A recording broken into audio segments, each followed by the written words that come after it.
At Greenpoint Stadium in Cape Town, the floodlights cut through the heavy South African rain, the atmosphere perfectly set for a grind.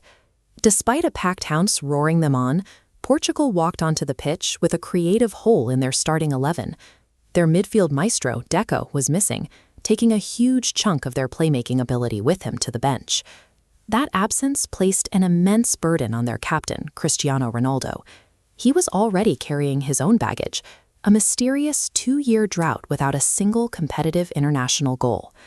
Lining up opposite them was the Democratic People's Republic of Korea.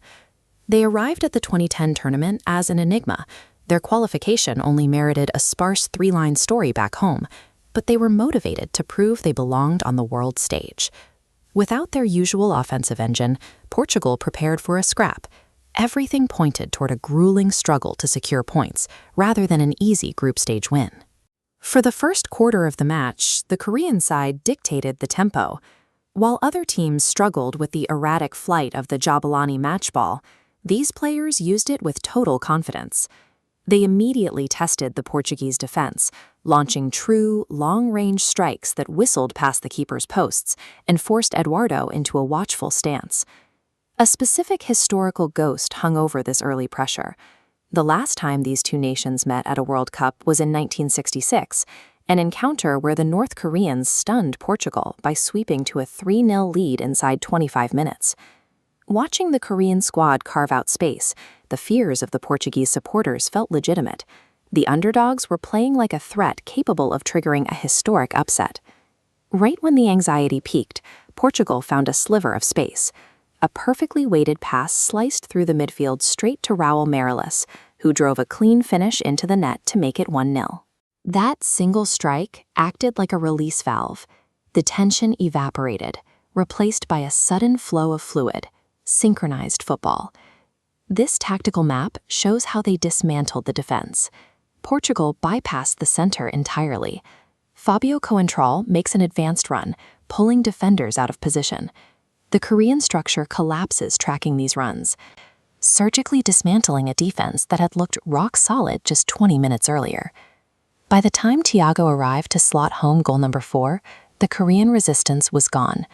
Their organized shape dissolved under the surging Portuguese midfield. The chaos became contagious. Moments after stepping onto the pitch, Leedson pounced on a miscue by the Korean backline, punishing a direct defensive mistake to notch a 5th. It was a staggering contrast. The team that had spent the first 25 minutes playing with sharp discipline was now panicking at every touch and reacting late to every loose ball. This cascading psychological collapse turned a tightly contested game into an avalanche. The Korean players were drowning, and Portugal was turning the match into a high-speed exhibition. Even with a 5-goal lead, one piece of business remained. In a moment of pure catharsis, Cristiano Ronaldo finally ended his 2-year drought, juggling the ball through the broken defense to score the 6th. Thiago then headed in his 2nd of the afternoon, capping the scoring at 7-0. The statistics are historic. This stands as Portugal's biggest ever victory at a World Cup and marks the heaviest international defeat in the history of the DPR Korea. The supporters in the Cape Town rain had witnessed something rare.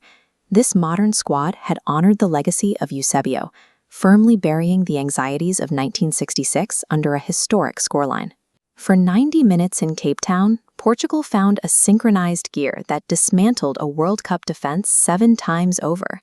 They walked off the pitch with the tournament's most lopsided victory, proving that even a struggling offense can achieve a masterpiece when every piece finally clicks.